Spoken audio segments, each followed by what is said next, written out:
Isa pa itong si Bongo, ang plastic nyo po. Bago yan, sinabi nyo na hindi kayo papayag na ma-impeach si Sara Duterte. So ngayon, iba na po ang linyahan nyo. Dahil nga, may pahayag sa Senate President Chis Escudero na huwag sanang magsalita itong mga senador tungkol nga sa impeachment trial na itong si Sara Duterte.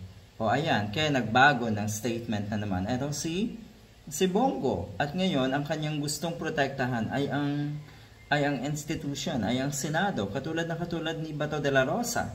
Dahil noong una, ang sabi ni Bato, siya po ay natatakot daw na baka hindi siya manalong senador at wala na daw pipigil or magbablock sa impeachment ni Sara Duterte. Ganyan din po ang pahayag ni Mr. Robin Padilla.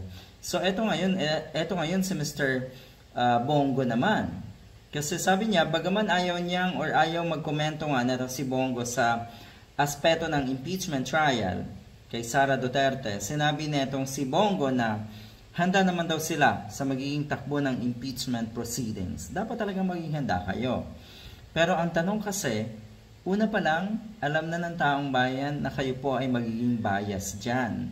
So kung kayo ay, or kung gusto nyong iligtas ang mga sarili nyo, okay, dahil alam natin na sa ngayon, ang mga dikit kay Duterte, Sara Duterte man yan, or kay Digong, ay siguradong nanganganib sa darating na eleksyon. Kung itong mga ganitong statement ay ginagamit nyo para kahit papano manatili kayong mataas sa mga survey, nako, mukhang hindi maganda. Mukhang hindi tama.